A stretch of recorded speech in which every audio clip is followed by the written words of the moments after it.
Everybody, welcome to the Town of Pownal Selectboard meeting, March 25th at 7 p.m.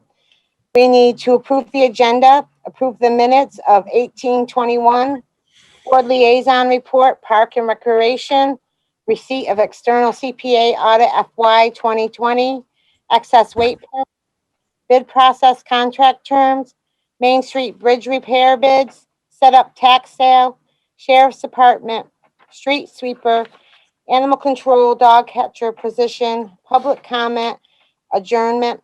We need to add warrants, and I'm gonna make that 2A. With that, is there any other change? 2B. Or 2B, I'm so sorry. And liquor. And liquor license. So we'll make renewals, yes. With that, can I entertain a motion, Well, please? I need to add, the, response to this public records request, FOIA and Beamers. So do you want to do that before the, We can do it last. I'm fine with it last. okay. Before public comment. Sure. Yep, that's fine. Right before is totally fine with me. Make that 10A. Okay, with all those changes, is everybody satisfied? Can I entertain a motion? Can I have a second? Second. Mike, Aye. Jamie, Aye. Ronnie, Aye. Bob. Oh, I'm sorry, Bob, I skipped you. Bob. Aye. Thank you. Angie, aye. All right, 2, approval of minutes, March 18th, 2021. Can I have a second? Second. Any discussion? Mike, Aye. Jamie, Aye. Bob, Aye. Ronnie, Aye. Angie, aye. All right, we're gonna add warrants.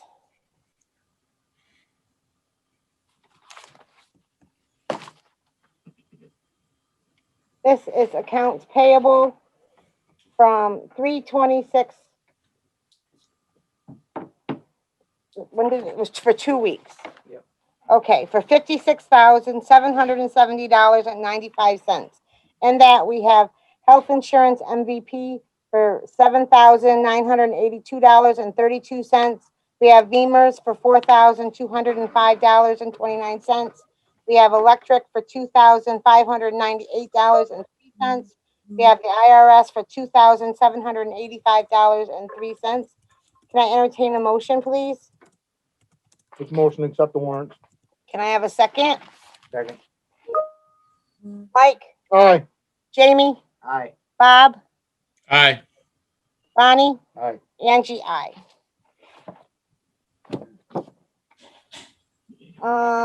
Check for number, I can't even see that. This was for payroll ending 3/26/21 for $8,952.97. Motion to sign. Second. Any further discussion? Mike, Aye. Jamie, Aye. Bob, Aye. Ronnie, Aye. Angie, aye. This is a check for postage for $110 for Julie. Can I entertain a motion? Motion to sign. That's for, Listers, I'm Listers. sorry, excuse me, listers I'll second it. For stamps. for stamps, yes. Right, yeah. Postage. I just want to make sure we knew what it was for. Sorry. Okay, Mike, Aye. Jamie, Aye. Bob, Aye. Bonnie, Aye. Angie, aye. Okay, and then we have 3 renewals for liquor license. We have Winchester's, Stewart's, Dollar General. Motion to sign. Can I have a Second it. Second, any discussion? Mike, Aye. Jamie, Aye. Bob, Aye. Bonnie, Aye. Angie, aye.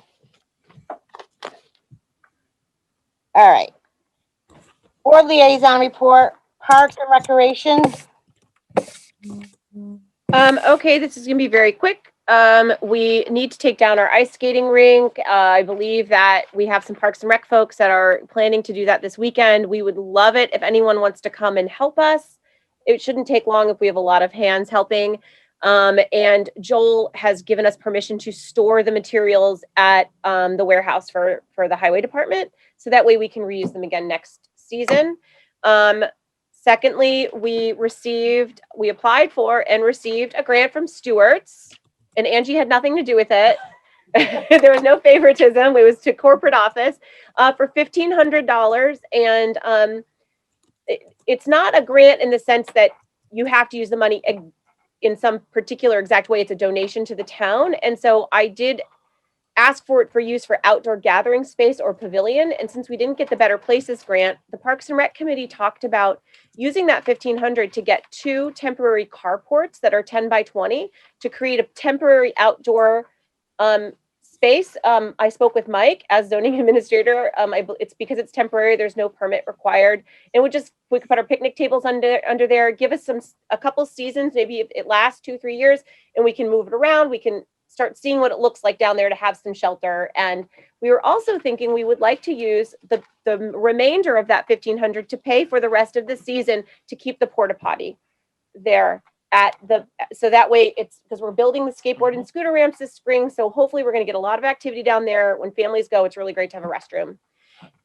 So if you guys approve of the uses of that money, I'd like to have your approval to purchase those carports and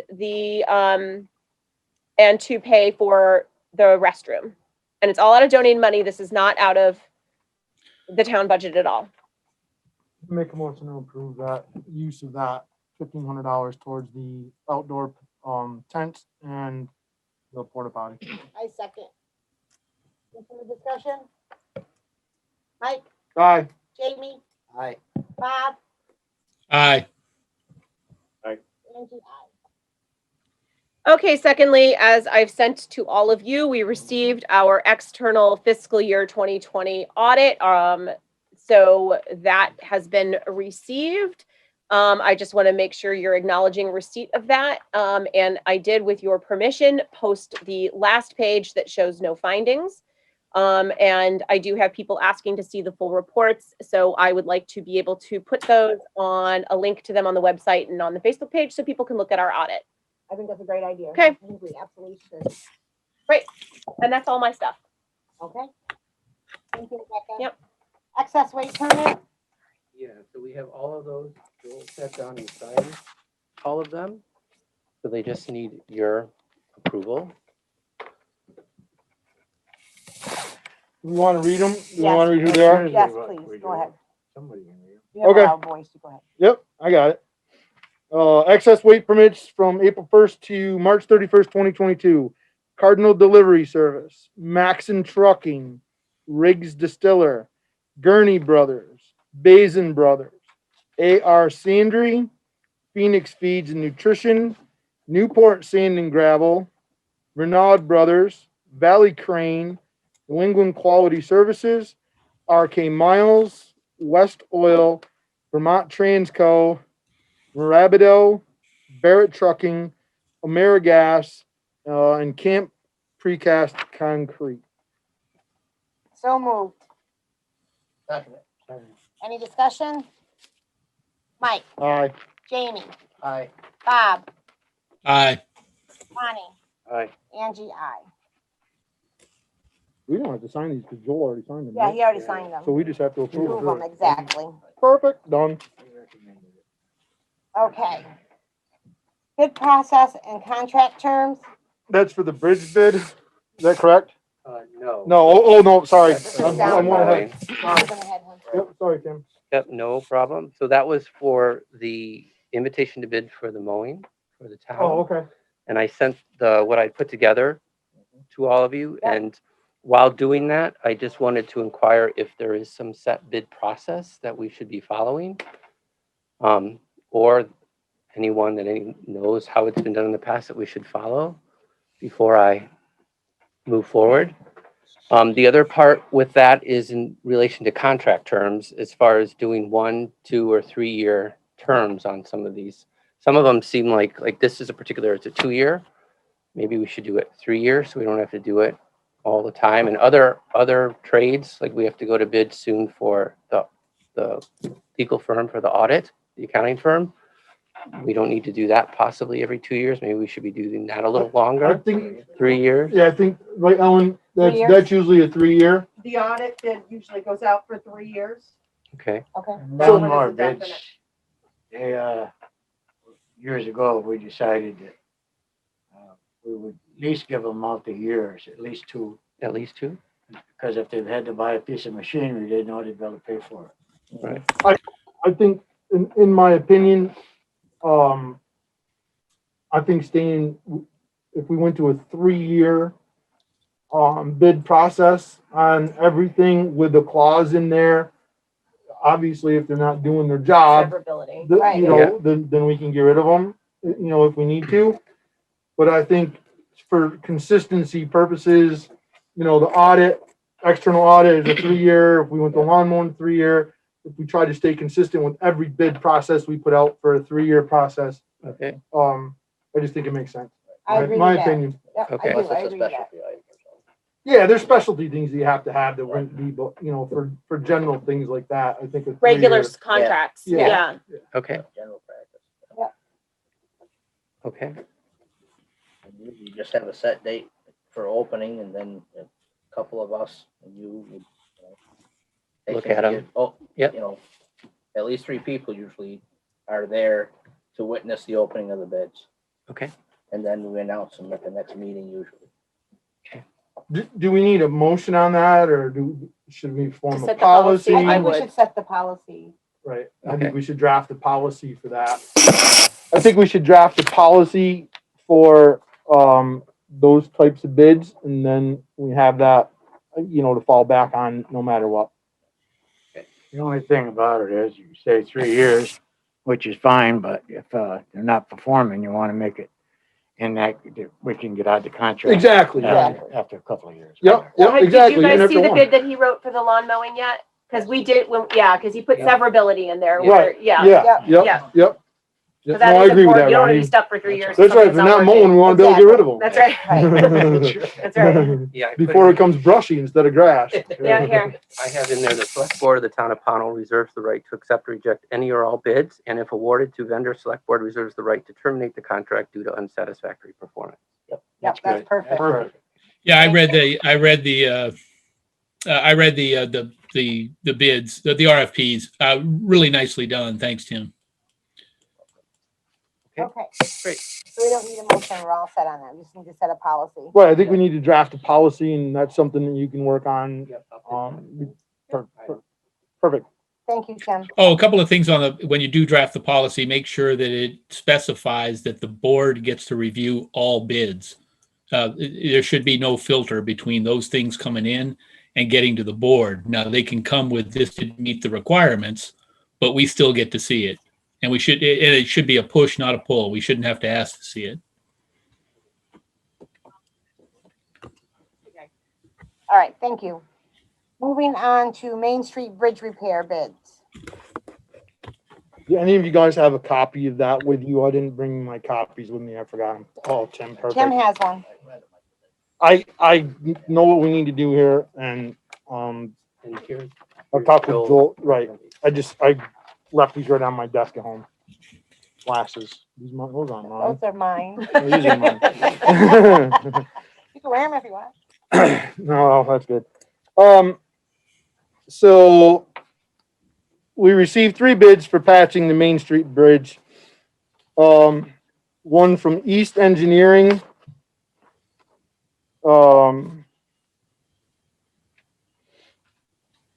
That's our recommendation to award. The bids came from Alpine Construction, Daniels Construction, and Parent Construction.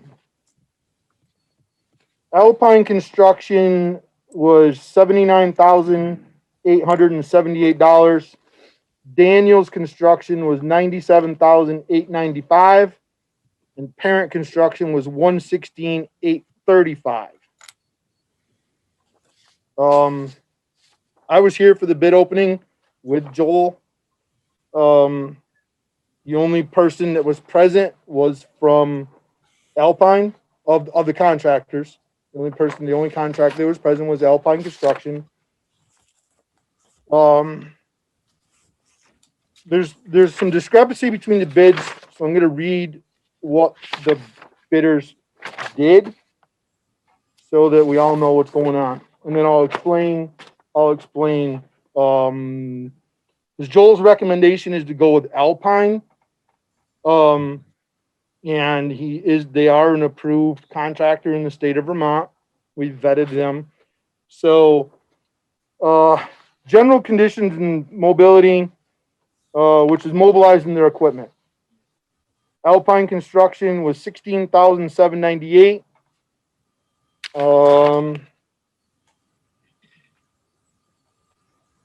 Hang on, I gotta get this out here in front of me. Parent Construction was $59,535 to mobilize. And Daniels, as soon as I find it.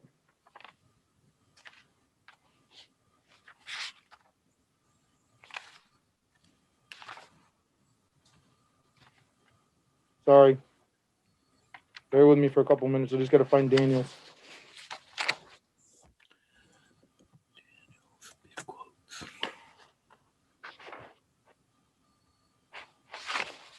Why am I not finding Daniels' prices? Anyways, I can't find Daniels right now. The concrete repair and these are the two that are the farthest apart anyway. The lowest and the highest. Concrete repair, 51,480 for Alpine, 49,400 for Parent. The concrete repair of overhead and vertical concrete was 11,600 for Alpine and 7,900 for Parent. I believe Daniels, if I remember correctly, their numbers were fairly similar to Parent. I think their mobilization was a little bit less, but the difference in the mobilization between all of them is Alpine is closer. They're out of Schuylerville, New York. These other guys are way up north in Vermont. One of the other big discrepancies was the vertical. And Alpine, if they don't need to spend as much of that 11.6 on the vertical, they're going to do more in deck repair. And that's the vertical, overhead and vertical is a crapshoot. You don't know until you get in there, is how it was explained to us. So Joel's recommendation on the bridge is, and also through state, is to go with Alpine Construction for the sum of $79,898.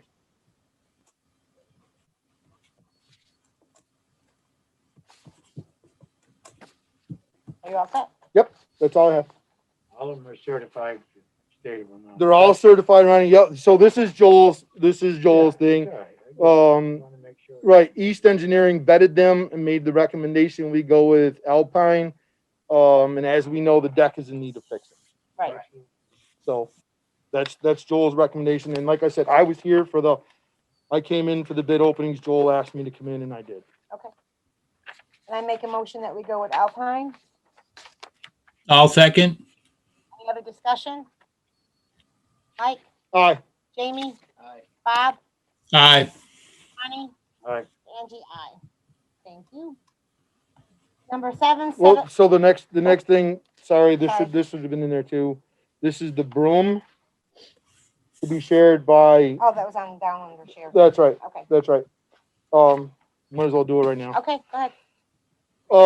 We received 2 bids for the broom, tractor mounted broom to be shared by the transfer station and the road crew. United Ag and Turf was $7,100 for the broom. and $1,400 for the water system for a total of $8,500. Salem Farm Supply, same broom complete with the water system included in their price is $7,000. So it's $1,500 less for Salem Farm Supply than United Ag and Turf. And the highway and transfer station are going to split the cost to $3,500 apiece. We all saw the email, I'm sure, from Tom Shuey that Tom's in total agreement with that.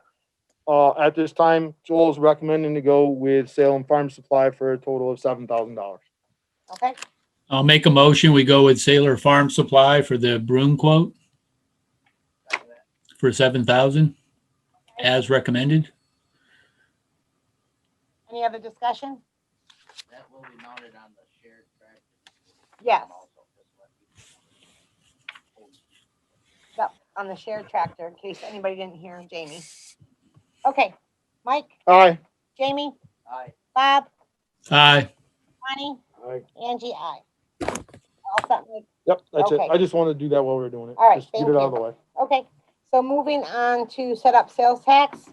Tax sale. Or Tax sale. tax, oh my God, I'm sorry, I Make had, sure that gets over to where Ellen is, so she can be heard. I'm still a little numb, people, I'm sorry. So I am working on putting together a list to start the tax sale proceedings once again. I did not do a fall tax sale or a spring one, I think, last year, due to COVID.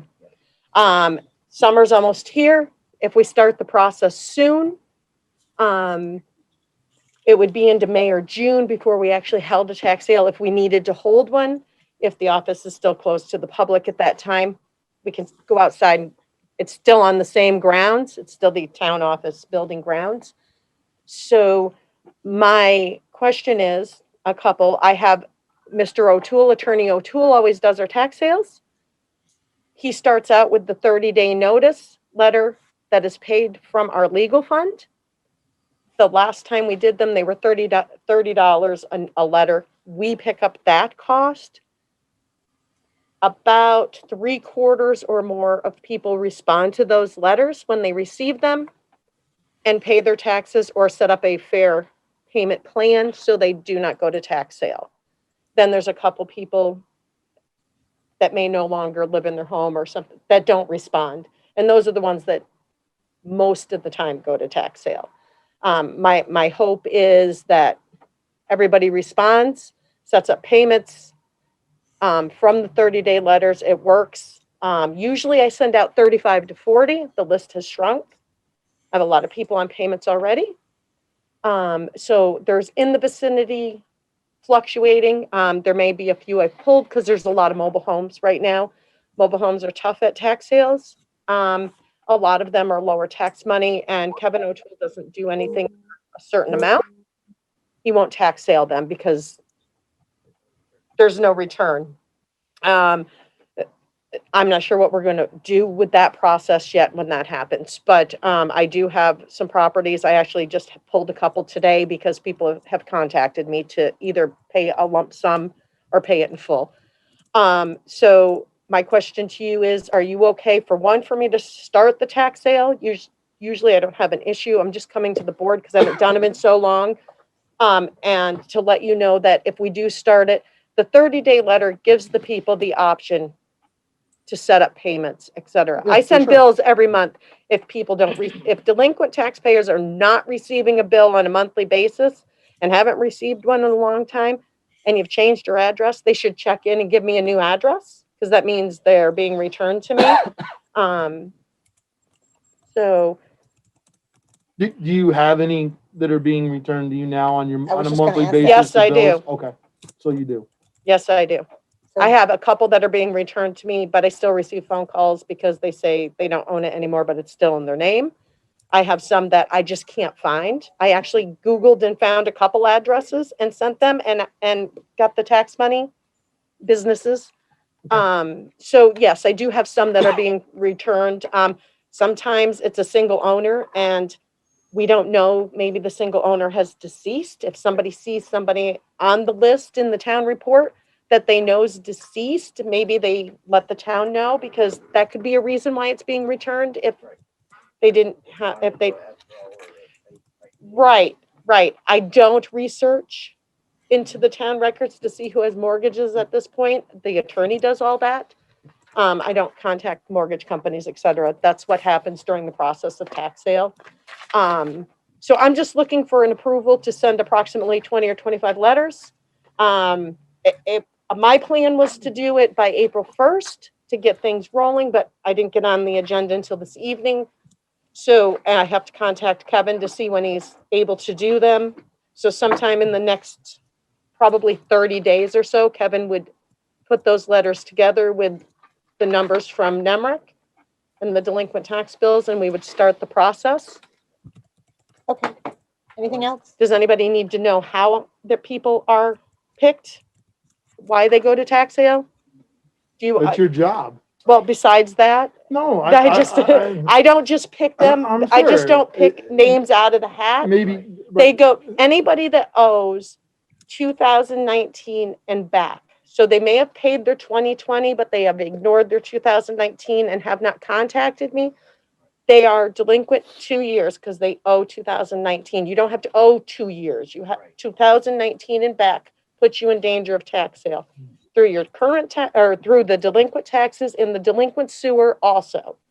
It falls under the same category. So you can be sold for only owing delinquent sewer. You still can be tax sailed for that. Do I like the process? Do I like to do it? No.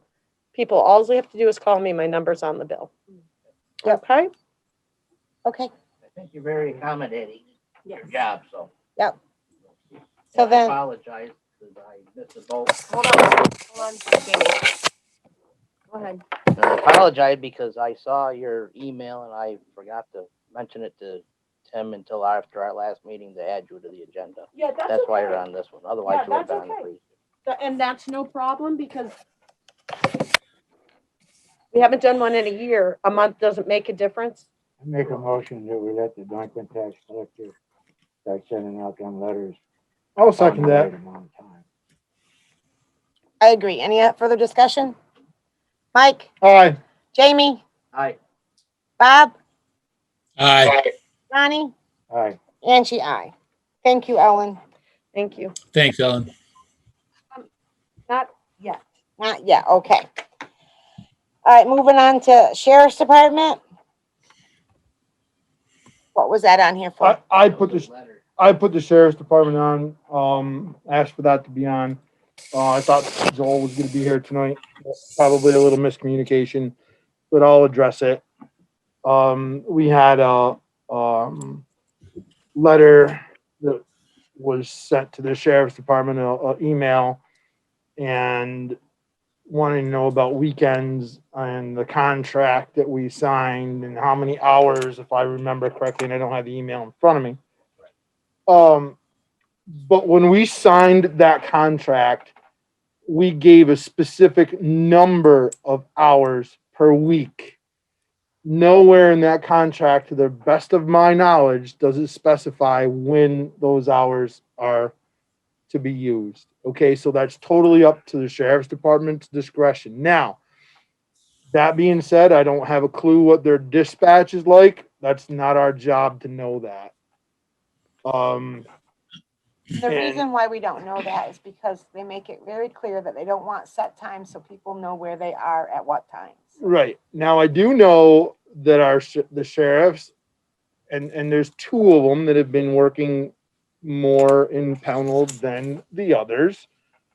Both of those local sheriffs who live here have been doing some night patrols. They've been doing some routine nightly patrols, different hours. And weekends. And weekends. That's right, Bob. Yep. That's right. I know that they've done some of those hours. Now, we're only, I don't remember, but I know it's like 35 hours. Is that something like that? 35 hours in a week is not very much. And I wish we could do way more, but unfortunately we just can't right now. So with just a budget item. So that in a nutshell, I hope answers that email. We can probably ask Joel at some point, and probably a good idea to do it soon is what about the dispatch, right? Because there's two aspects to it. I know he patrols and they do, they mix it up so that, just like Angie said, so that nobody knows where they are. They're not predictable, but they do nights and weekends on the patrols. But I think that email also asked about how do I report an issue if it's off hours? And they're not, and no one's answering. And I'm not 100% sure what that answer is. I think we need to reach out and find out. Vermont State Police dispatches for the sheriff's department. Joel's told us that before. Oh, okay. Well, that's perfect then. So weekends off hours, it's not called the sheriff, it's called the state police. Is that correct? Yes. Okay. All of the state police are here all the time anyways. We should be calling the state police if you have a problem, if you can't get a hold of the sheriff's department. The state police, we pay for them. We should use them. Doesn't matter what time of day it is. They're there for us as well as the sheriff's department. It's nice to Yeah. use the sheriff's department, but they're not always on call. Feel free to call the state police. I have done it numerous times when things have happened at Stewart's and it's 5 o'clock in the morning. I call the state police and they respond. They come. I think back to your point though, Bob, I do agree with you. I think maybe at this point, maybe we do get a concrete answer because of the email from Joel that states, yes, the state police do dispatch rather than a hearsay or Joel told us or whatever. But I think if we enter it into the minutes, from the sheriff's department that it is, that's who dispatches for them on off hours when they don't have a dispatcher. I just think it makes sense to have that in our minutes. Okay, I agree. Thanks, Mike. Okay. Any further discussion? All right. Moving on to animal control dog catcher position. Mike? I had a I had a resident reach out to me. Actually, I reached out to him first because I had heard that he had some interest in becoming the animal control officer. Reached out to him. Within minutes, he called me back. He absolutely does. It's Leonard Cody. The problem being we need to find a place for the kennels for a temporary, if he has to temporarily restrain a dog. My understanding is they used to be at the transfer station at one time. Yep, they did. He's very interested in doing the job. I think he would do a really good job of it.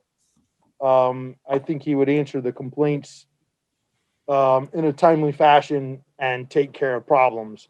So I think it's our job to find a place for those kennels and get that taken care of. If we decide to appoint him as the animal control officer, and my recommendation would be to appoint him as that person. Ellen, do you have something? I just want you to be sure that you look into that transfer station issue because I'm trying to remember because I was here. But I think there was an issue with leaving the dogs over at the transfer station in the kennels because they're unattended. You're not in the area. Unsupervised, they're outside.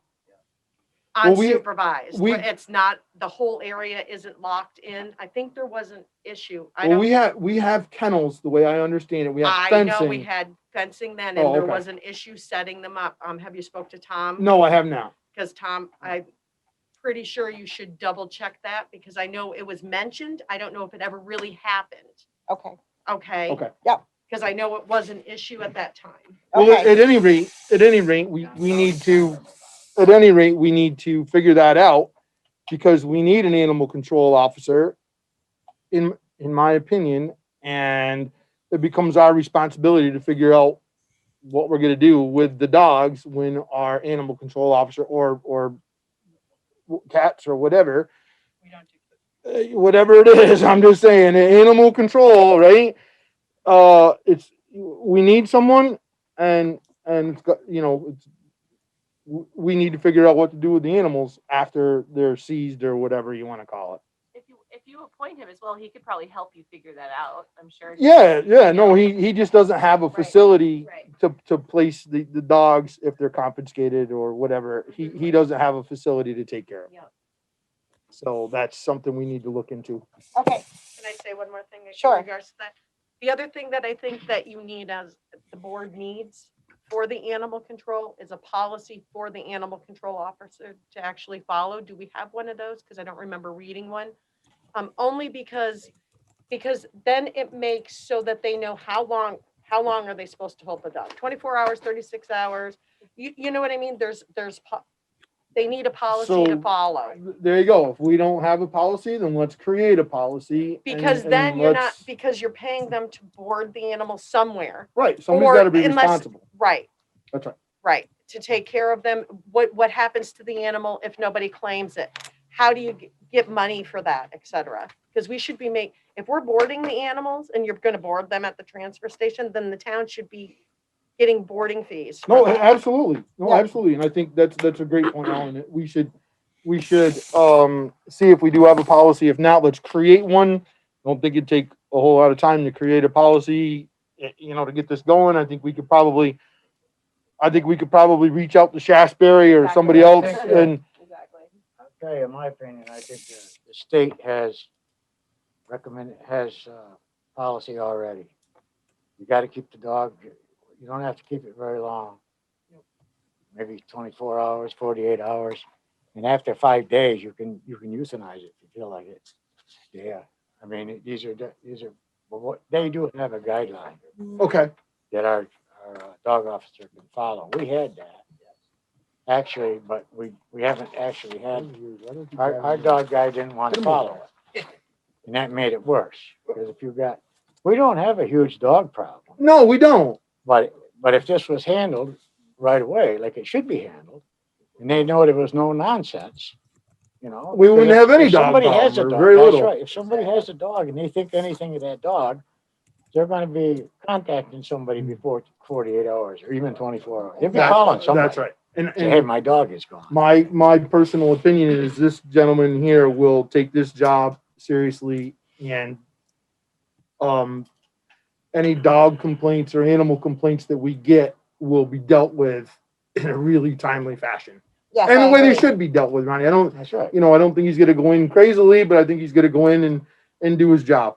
I really feel that way about him. And he's a local fellow, so Been here for a long time. if you're making that motion, I'll second it. I'll make a motion that we appoint Leonard Cody as the animal control officer.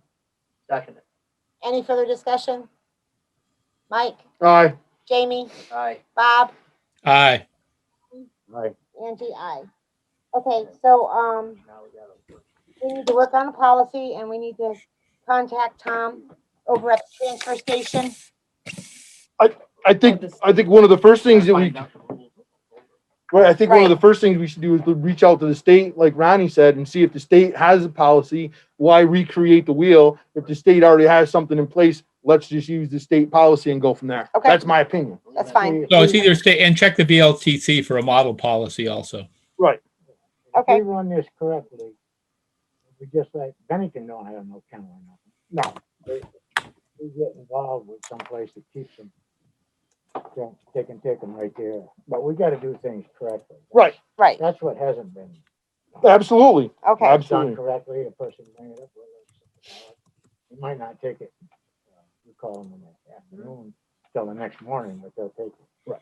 That's what we want. We don't want to be, Right. We don't want to be in the dog we boarding don't want business. to be, that's right, and the barking and the carrying on. No, we want to be in the, take care of a dog complaint like it should be taken care of, and then put the dog in the appropriate place until the owner comes and takes care of it. I mean, you can be, and these people know, they know who to contact to place these dogs. That's right. you know. That's right. Right, Most of them are saved. They're put in these adoption places and stuff. So I'll take care of notifying Mr. Cody that he is now the he's watching tonight. okay. Whatever. He's notified. There you go. Make sure I he can't. fills out his paperwork with I welcome Leonard. A welcome Yep. letter, fill out his paperwork, and we need to find out, I believe all the equipment was picked up from the previous. You don't know if it happened? I don't know if it happened. We need to find out if that happened and if it hasn't happened to make it happen. Right. Okay, We'll have to talk with Joel all right, and then go from there. Jamie, do you want to talk with Joel? Okay. Jamie's gonna take care of that. all right, thank you, guys. All right, that's it. So we're gonna move on to Mike, public comment. No, not public comment. This You want to is say this before public comment? before public Okay. comment.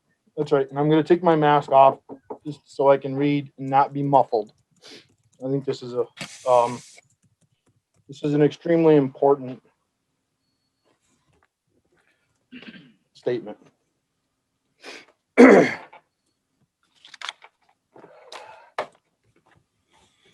So the statement, all of this is going to be entered into the minutes of tonight's meeting.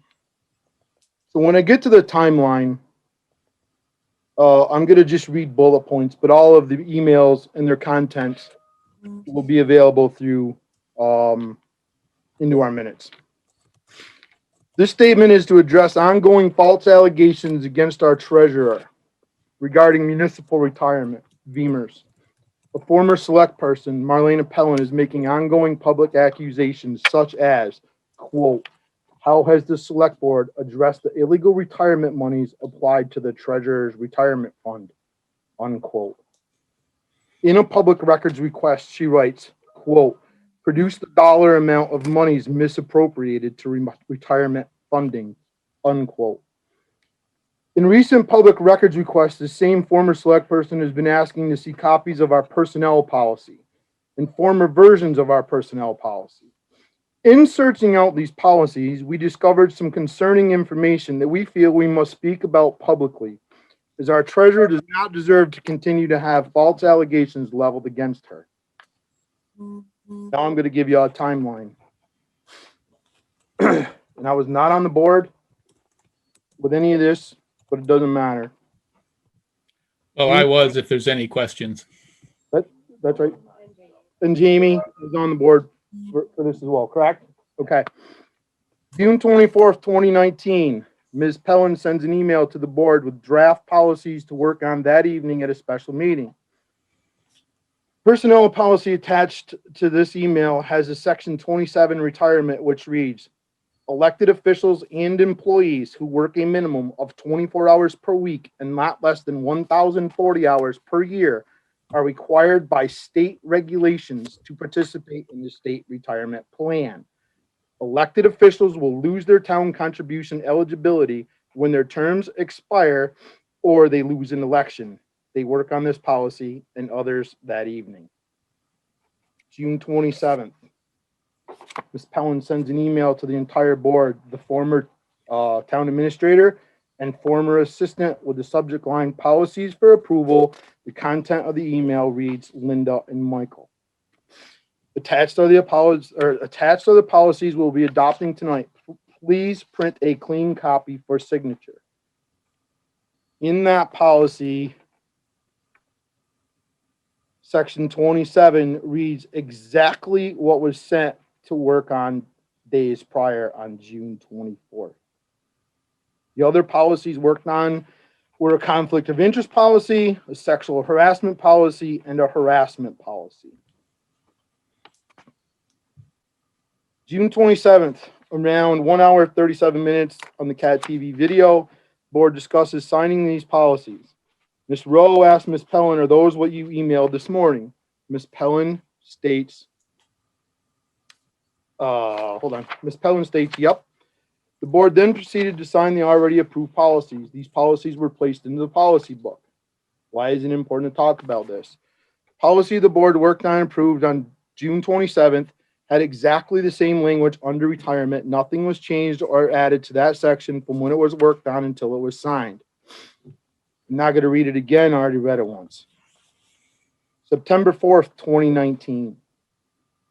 The former town administrator, with Ms. Pellin on copy, sends a copy of the personnel policy to the organizer of the Respect in Workplace program. The copy he sent is the exact same document as was sent by Ms. Pellin on June 27th, and the language in retirement section 27 remains unchanged. November 12th, 2019. Ms. Pellin writes to VEMR's, Jennifer, Curious, are fees paid to the delinquent tax collector and town clerk eligible for VEMR's retirement match? Please reply all, as I included our auditors in order for better understanding when they are reconciling financials. The answer. I get this question quite often. The earnings from delinquent tax collection or other positions not qualified by themselves can be included as earnings from your town if the person holds another position that qualifies. The additional earnings can be included as a benefit to the employee as it increases the fiscal year earnings. Here's the thing. An employer does have the right to say they have two different positions for the town and that they can be held by two different people. So the delinquent tax position doesn't qualify. Those earnings will not be included. This is not the norm. Most towns have someone who is already employed wearing this hat, and they include the earnings. We ask if the town includes the earnings. They always do for anyone who wears this hat as their second job for the town. This is not a choice for person to person or year to year, etc. It becomes their in-house policy to include all earnings from the town, or in-house policy not to include the extra job earnings. An example, the town office administrator qualifies for VEMR's. They also hired or elected to be the delinquent tax collector. They wear two hats. The town reports all earnings no matter what the duty for this person because they qualify because of their office position. If they quit their office position, they no longer qualify and nothing gets reported. The tax collector position doesn't qualify on its own. Or the town office admin qualifies for VEMR's. They also hired, elected to be the delinquent tax collector. They wear two hats for the town. The town only reports the earnings for the position that qualifies, office admin earnings. Jen. On November 13th, Marlena replies, in our town's case, we have an elected treasurer who is stipend receives a monthly payment. This individual is also elected as delinquent tax collector.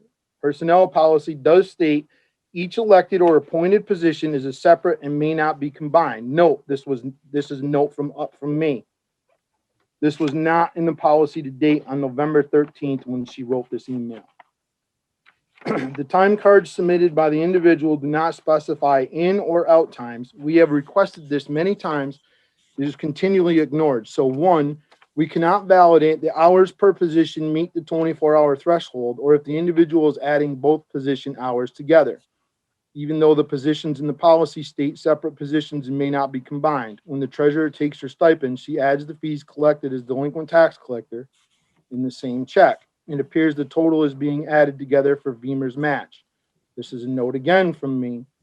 This was not in the policy. November 14th with a timestamp of 2:13 a.m. Marlena writes to the internal auditors, Joel Burrington, Darcy Pruden, and the board in regards to notes on the personnel policy offered by Darcy, not for discussion but information only. The attached policy that was sent to us earlier is not the personnel policy we, the board, signed and adopted in July. The attached policy is a completely different policy. I'll bring the personnel policy we adopted tomorrow. It is the same policy that appears in the policy book. We should be making alterations to that policy only, otherwise we miss many of the other items we changed. Hey, Mike, can I interrupt briefly? Sure. Just with the timestamps, understand that pulling out of the archives, that is Greenwich Mean Time. So when you read the time that she sent it, it was actually 9 something, I believe. You have to subtract 5 hours, but I just want people to know that's Greenwich Mean Time. So if that becomes the sticking point. Oh, okay. Okay. Thank you, Bob. I didn't realize that myself. So thank you very much for that. I will, this is back, Miss Pellin is speaking, writing here. I will bring my laptop. We can make any adjustments to the actual policy tomorrow night, print it and sign it into action. I have it saved on my thumb drive if it cannot be found on Mr. Walker's laptop. Sincerely, Marlena. Another note. Policy Darcy was commenting is the exact policy that was approved in June and used officially by the town administrator in September. So at this point, there are no changes in policy or different policies being disseminated. November 14th, 2019, timestamp again, 7:56. So It doesn't matter. It doesn't matter. 256. Yeah, Joel responds to the email. That Marlena, that is the same exact policy, but for the changes, we would appreciate signing that as is, so we all have a copy at the time of signing, so there is no discrepancies going forward. Marlena responds to Joel. It's very long, just included the highlighted parts. Hi, Joel. Just to clarify, it's not the policy the board adopted. There were provisions the Beamers had us add regarding elected appointed positions being separate positions and may not be combined, and to add elected appointed positions providing detailed time cards showing in and out punches to validate time work to meet minimum requirements for participating in the health benefits Vermont retirement. Note, the day prior, Beamers told Ms. Pellin specifically that it is common practice to combine positions. The only way to disallow combining is to have it specified in the policy. Beamers never had the town add a clause about not combining positions. In addition, we were recommended to add that elected appointed individuals must sign an agreement to follow town adopted policies and procedures as a condition to participate in health insurance. I have the electronic copies of all policies we adopted during our work sessions. Because there was concern that policies were not changed as we recommended or that they were altered after the board approved them. We caught this with changes made to rules and procedures in the personnel policy. I made sure I kept them in order to verify nothing was changed. It appears what was presented to the board yesterday on November 13th is not the same policy we approved June 24th. It's easy to print something else and place the signature page to it, hence the original copies I kept. Marlena.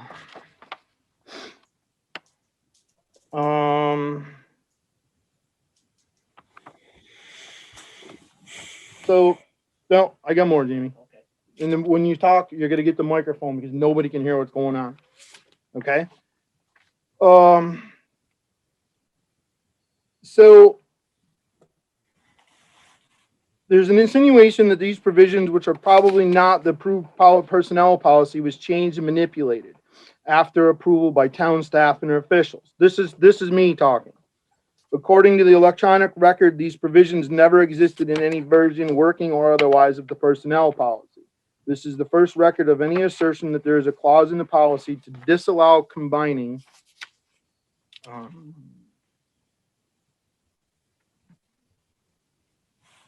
am I missing the page? Oh, I guess I'm not. Sorry. November 14th, 2019, Select Board meeting.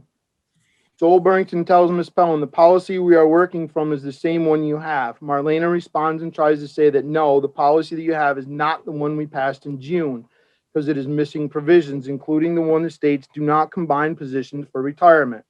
Says that this is not the policy she has on her thumb drive and that they worked on. However, according to our electronic archives, Joel did indeed have the correct policy. Joel asked, well, how was it changed in between? Marlena responds, we don't know that. She then proceeds to tell the board that the policy they approved in June is missing and insists that 4 provisions were left out. She summarized them. Bob asked, do these 4 provisions change anything at all for our staff in the way they do things now? She said no, that they don't affect anything, insist they were in the original document from June and that they were just things required by statute. She said she would send them to Linda for addition to the policy book. The board believed her and approved the discussed changes regarding overtime, etc. And the missing provisions, accepting her at her word that those provisions were in the original document. November 18th, another email. This looks like it's to the board. Hi, everyone. Attaches the updated policy. Items in yellow were changes the board made back in June. These were the items that seemed to be missing from the pages in the book. Items in red are changes I made to meet staff requests. This was the first time these provisions appear anywhere in our records. December 13th, Marlena sends the personnel policy with the added provisions to the forensic auditor and to Beamers, and again alleges the policy from June was fraudulently manipulated. At this point, this policy with the provisions become what both the forensic auditor and Beamers think have always been Pownal's policy. This is from Jennifer at Beamers. Per your request attached are scanned copies of the last two personnel policies the board has approved. Section 22, medical insurance, section 27, retirement, are there sections where we added the language in June? I'm sorry, this is from Marlena to Jennifer, I apologize. When I first spoke to you about combining positions to meet Beamer's requirements. We passed those original changes 6/25/2019. It took me a while, but I knew I had scanned copies of the signed policies. I started doing this when we noticed that after passing things, they were not added to the policy binder. Anyway, I found the last two. Oddly, someone took the 7/28 policy, edits were made to section 7 regarding overtime, and added the 6/25/2019 signature page to it, so the original signature is missing. When I compared my scanned copies to what is in the binder book at the town office, pages 9 and 11 are from a drafted policy predating 6/25, before we added the language regarding medical and retirement, but after we changed the qualification date to participate in medical insurance in section 22 to March 10th, 2018. It almost appears as though certain pages were replaced to avoid the language that was recommended regarding elected positions, time cards, and combining roles. January 28th, 2020. After having altered the policy to put our treasurer out of compliance with Beamer's retirement matching and sending that altered policy to the forensic auditor, she then sends that same allegation to our town attorney. It must be stressed that anyone who made a determination about retirement matching during these 3 months were working from a manipulated policy that had provisions added to it that were never part of the original document that was given to all officials and staff. February 6, 2020, the board meets and discusses the policy again and approves the version without the provisions. Ms. Pellin abstains from the vote. This is the policy we have in place to date. So just to be clear, this is more me and stuff that came up from a public records request that came out to us. And the entire board has not had any discussion on this as a board at all. This has been between our board liaison, myself, and our treasurer, and Bob Jarvis. The rest of the board has, you guys are probably getting blindsided a little bit. Jamie has his hand up. Okay. So, all right, so that's fine, Jamie. I got a little more to say. Let me finish this up. Talk and then Jamie, you can Yep. talk. Yep. So let me finish where I'm going. Beamer's was audited late 2020, and Pownal was one of the randomly selected towns to have their Beamer's participation audited. We received a final report on 12/9/2020 stating we are in compliance with Beamer's retirement. Beamer's was contacted this year asking this question about combining of roles, and they stated that as far as Beamer's is concerned, we are in compliance with their requirements, that the combination of roles for the purposes of collecting retirement is legal. The representative also indicated that changing the policy to deprive someone of benefits when they are already participating is inappropriate. Even if the provisions added to the policy from November to February are considered valid, that would only put the treasurer out of compliance for 3 months. It is not ethical or legal to put participating employees out of compliance through manipulation of policy. And this has always been this board's intention, so if I'm wrong, guys, let me know, but I believe this to be a true statement. It is the board's intention to allow combining of positions, and I'd like to propose we write a statement as such to add to the policy and also to send to Beamer's, the forensic auditor, and our town council so that there are no further confusions or questions on this matter. We can come back to that. We hope that this is the last time we hear false allegations against anyone in this office. These false allegations not only destroy reputations, they create harm that impedes staff and officials' ability to do their work. It also costs many hours and dollars in staff time, taxpayer monies, constantly field allegations like these. It is allegations like these that brought us into an unnecessary forensic audit, which cost taxpayers tens of thousands of dollars. Taking these allegations to fraudulently manipulating policy needs to be condemned. We're speaking about this policy so that the public can understand this context that has created so much havoc, unnecessary expense, and damage to the reputation of our officials and staff. Additionally, we only discovered this because of frequent and time-consuming public records requests from Ms. Pellin. She's now requesting to come into the office on a regular basis to inspect original files during working hours. After speaking with our attorney, we are now aware that we have no requirement to accommodate requests such as this, especially in COVID when we have reduced capacity in the office.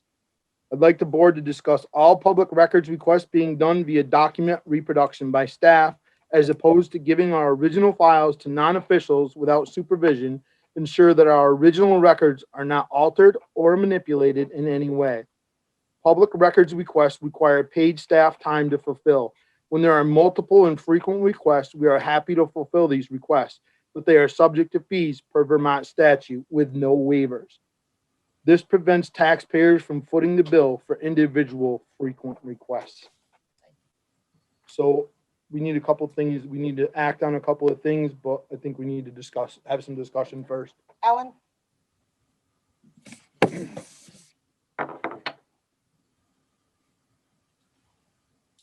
First of all, I'd like to thank this board from my heart for finally bringing this to light for the public to know. It's been a long road. The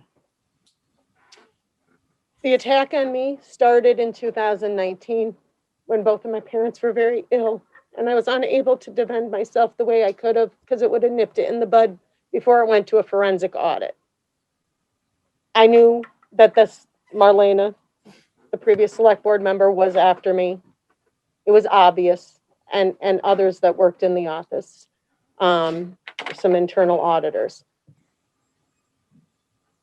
I have all my records. If people would have come to me, we never would have went into a forensic audit because of Beamers, because I had emails back and forth to Jen at Beamers. I appreciate everything the board has done. I want you to know that the personnel policy that supposedly was handed out to all staff and elected officials never happened. We never had anything to sign. We've never seen any of the policies in the book. We were never handed them to read. So we can't follow a policy if we are not given it. And thank you for allowing me to continue with my Beamers, as I have broke no laws. Thank you. Thank you, Ellen. Thank you, Ellen.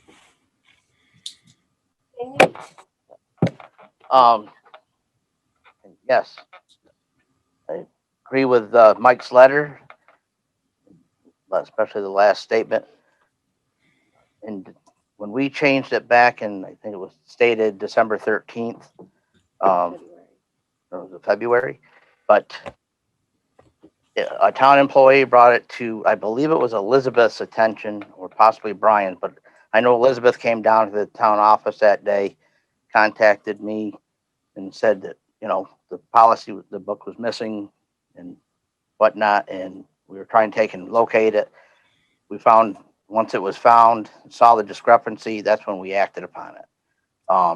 Because everybody, not the whole board had agreed with those other amendments or additions, however you want to state it.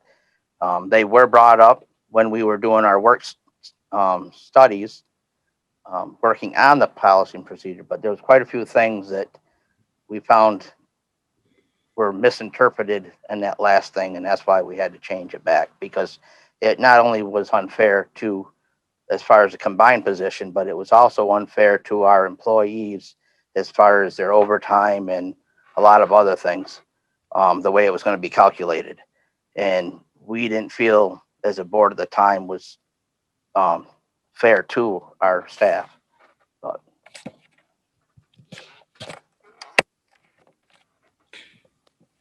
Yeah, so I do want to thank you, Mike, for reading all that.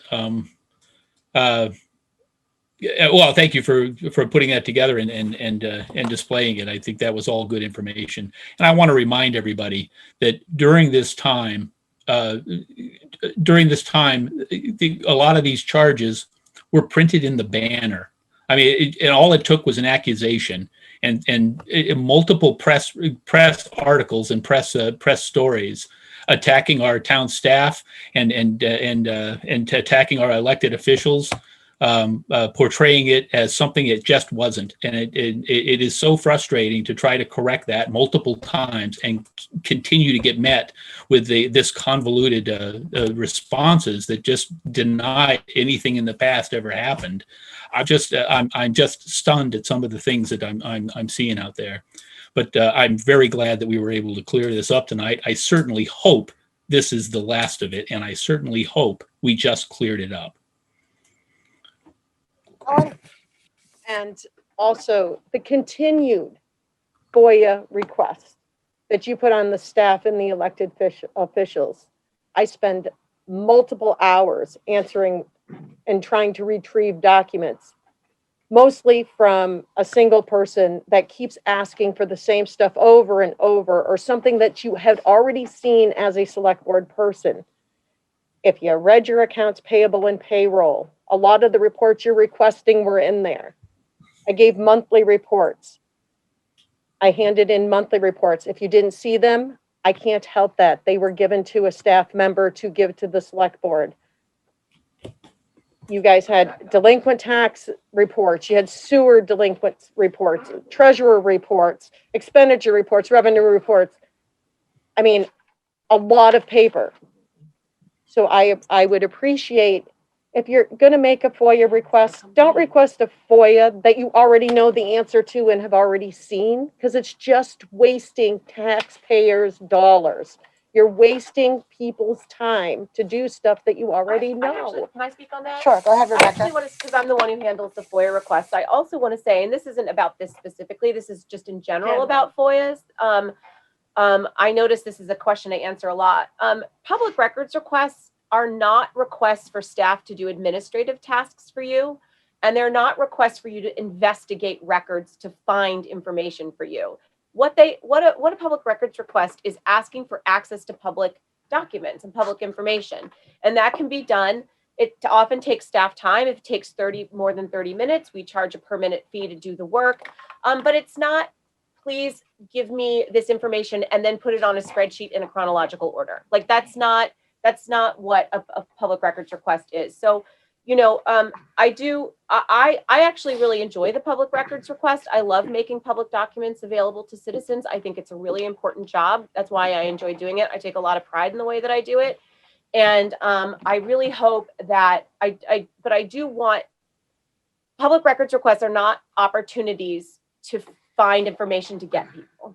And that's what often they have become in Pownal in particular. Our town lawyer has made many comments about that. Okay, Pownal loves their FOIAs. thank you. Can I make one more comment? Sure, go ahead, Bob. Sure. I just want to make sure that public records are public records, and they should be made public when they're requested. And I don't want anybody to hear any of this and think that this in any way undermines a citizen's right or any citizen's right to review public records.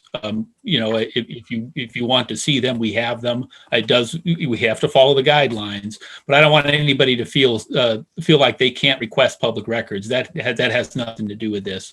This was all about getting the truth out and putting a stop to this really I'm going to use that word again, egregious behavior that casts suspicion onto our town staff and our elected officials. It was just awful. You have something else to say, Ellen? Just thank you again. You're welcome. We appreciate all your hard work. We really do. So if we don't have any more discussion on this as a board, I'd like to make a motion that is the board's intention to allow the combining of positions, just so this is on the record, okay? And I'd like to propose we write a statement as such to add to the policy and also to send to Beamers, the forensic auditor, and our town council so that there are no further confusions or questions on this matter. I'll second that. Any discussion? Mike, Aye. Jamie, Aye. Bob, Aye. Bonnie, Aye. Angie, I. I'd also like to make one more motion. And I think we already have this somewhere, but I'm not sure if we have it as an actual motion and a board approved statement or policy. And this is more for our employees rather than because this is for our employees to know this.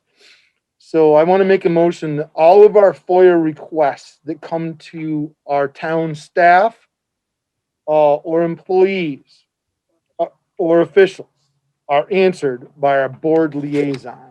And I'd like to make that a motion. I'm not sure that our It's already employees, the policy, but It's already in the I policy. can make sure to let everyone I know. just want to make sure to let everybody know, all of our employees and our staff, and our town officials, if there's a public records request, a FOIA request, that it's answered by our board liaison, not the staff member, not even a select board member. It goes through our board liaison. That's what we're paying her for. And you know that the same is true for state police requests or sheriff's requests. They have an individual that you have to make that request to, and they're the official response. So that's very common. I don't know if we need a motion, but I definitely want that in the minutes, and I want it on the record that that's what we want as a board. It's already in our policy. Just want to For our make sure FOIA. that that's right. But I would I also, well, it's on the website, but we could add it to the policy for sure. But I would also like to, especially right now during COVID, I would really like to set the policy that we don't have people coming in here looking at original documents unsupervised. No, they should I never. think that That should never everything happen. should be reproduction. Everything should be reproduction. We will pull the records and we will reproduce. And we can either scan and send digitally, or we can produce paper copies, and all of that is subject to fee. And it's just a really simple process. If we do it that way, it's the same for everyone. The fees are the same for everyone. The process is the same for everyone, and that just streamlines it. Okay, we can add that to our policy if it's not in there already. Well, because that's like COVID specific almost, right? So, you know, so I mean, if you wouldn't mind allowing me to add that to the policy, you could take a motion on that. Okay, So move. seconded. Any further discussion? Mike, aye. Jamie, Aye. Bob, Aye. Bonnie, Aye. Angie, I. Are we all set? We can open the public comment? I just want to ask for Leonard first, Oh, sure. Is Leonard there? if he's still there. No, I don't think Leonard's in the Oh. Zoom room. Oh, okay. Jim? Oh, Jim has his, no, hold on. Wait a second, we're not ready yet. No, I don't think Leonard's in the Zoom room. Oh, No. all right. All right, no, so Jim Post has raised his hand. Okay, so we're gonna open up the public comment. Please remember to state your name, and everybody gets 3 minutes, please. Thank you. Jim? Hello. I'm not sure what to say now, but in any case, first of all, I want to thank Mike for taking the minute and bringing to all of our attention what the recap of the board is on this one issue. You know, like he said, there is a cloud over Pownal. I'm an independent person. I hear what I say, or I hear what I hear, and I say what I say based on my own philosophies. But the one cloud that's still hanging over us that I'd like to see cleared up soon.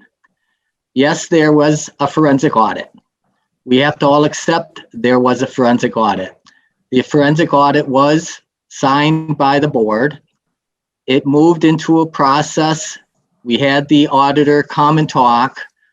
There were accusations, maybe, but there were things that were brought to the board's attention. And I feel that if a citizen has a problem, they should be able to bring it to the board. What I'd like to see is this all come to an end. This town, I mean, I see a new light. I haven't met Megan, I haven't met Tim, but I see new blood coming into this town office. I'd like to see that continue. I'd like to see all of this come to an end so that we can become a unity as a town and all discuss everything back and forth. So I'm not going to ask any questions about anymore. I'd like to see you guys somehow come to a consensus and get this ended. It's got to come to the people to understand what has happened and how we can end it. This was one step that's officially now in the minutes. And that's where, I mean, I appreciate hearing it tonight because I heard reference in the past couple of meetings that Beamers did make a statement, but it's not in the minutes. We don't see what that statement is. We heard the statement tonight. It's in the minutes tonight. I'd like the rest of it to come into the minutes and be finalized and we move forward. Okay, Jim, I appreciate that. We all agree with you and we are working on it. Thank you. So Rebecca, do you want to speak to the forensic audit? Sure, I'd be happy to speak to the forensic audit, as this is one of the many issues, as you know, that I am Working on it. very much working on. And I have said as much as I can, and I will say it again. It was delayed for months and months and months to no fault of our own, that which also delayed our other external audits. When we finally received something, and we only received something because we vaguely threatened legal action, essentially, because we were not receiving a report, that what we received was in no way a final report. It was not quantifiable. It was not anything. I would love nothing more than to never say the words forensic and audit together ever again. I only want to say forensic if I'm watching like Law and Order or something. I do not want to do this anymore. Believe me, I would love nothing more than to be able to talk about what I know. I can say that I did show what we received from the forensic auditor to Cynthia from Nemrick, and she spoke that night based on, she actually helped us understand a lot of what was said in there. And I also want to say that she spoke and the services that she offered were relative to those findings. None of those findings were of fraud, waste, abuse, or illegality. There were no misappropriation of funds. I have said that before as well. But until we have the legal piece of it finalized with the forensic auditor, there is nothing public to share. But believe me, I cannot wait. I will put that final thing everywhere that I can, because I would love for it to be over as well. Believe me. And the citizens absolutely deserve full and complete context on this. And I want nothing more than to give them as much as possible. And we So, want you to give it to them. yes, absolutely. All right, thank you. Is there any, Jim, were you done, sir? I think he was. Okay, is there anybody else? No, Oh, so sorry. now based on Rebecca, I mean, first of all, Rebecca, I give you lots of credit. If I ever owned a company or if I ever run my own town, you're the first one I want to be on my side. Okay. You have done what you had to do to inform what you can. But I guess my one just final question is, there's got to be a time frame on this whole forensic. All right. Otherwise, it's just going to be a cloud over Pownal for years and years and years to come, from my understanding. And I don't want to see that. I'd like to see you guys get into some kind of a discussion with Graham and Graham and just try to see if we can work this out. But I mean, it's not going to be easy. I understand. And I mean, I know that it's not going to become easy. And there are maybe on the contract that the Graham and Graham had maybe 17 points. You've hit just one tonight. There are 17 of them there, and if at least. And if those 17 cannot individually be addressed, this issue is not going to go away. So Jim, there is no more talking from the town in between us and Graham. Okay. The one thing that this is now being done by a lawyer. And Okay.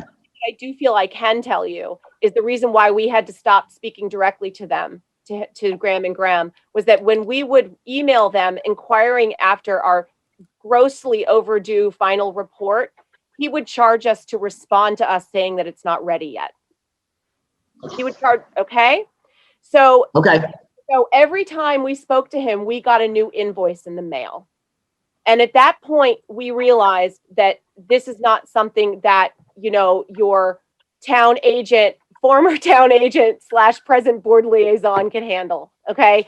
So I'm not a lawyer. So it got to that point. So the timeline, I can say I just spoke with town council again today, and I have provided him with all of the information, and there should be a final thing done. And I'm hoping that within a few weeks, we're going to have resolution to this. I'm not making a Okay. promise on that because it also depends on Graham and Graham. Okay. That sounds great. I mean, I'm just hearing, I'm hoping that everything that was on that whole report or anything that was brought into the executive session are proven false. I mean, I want to see that and I want to hear that. That's all. I mean, I just know that I've heard $65,000 out there that was spent. I don't think we've spent that because I know we did not go with the addendum. I've heard that it costs between 17 and 48. I don't know what the town has spent because I'm not gonna. Jim, I can speak to that, Jim, if you don't mind me responding to that. No, that's fine. We spent, I believe we paid about 60 and we were invoiced for about 65. I don't know if we paid the extra 5 or not. No. So Oh, it no. did actually go over. Okay, no, And that's, just as Rebecca said, every time you asked a question, every time we pushed him for a final report, we got another invoice for asking the question. Where's our report? I will tell you this as well, Jim. I will personally make sure that it's presented clearly and cogently every 17 points. Okay. yeah, no, Rebecca, I have no problem. I just want to have this come to an end. And Yeah. I'm sure we all do, and we can all move. Have a good night. I've used my time. Thank you very much. Jim, have a good night. Thank you. Is there anybody else out there? Please raise your hand. I can't see that far. Is there anybody else out there? No. Megan, is there anybody? Hi, this is Donna Lozon. I just wanted to say thank you guys for clearing this up. It's never good to have misinformation or rumor out there. It does, contribute to a lot of the difficulties I'm sure in town business.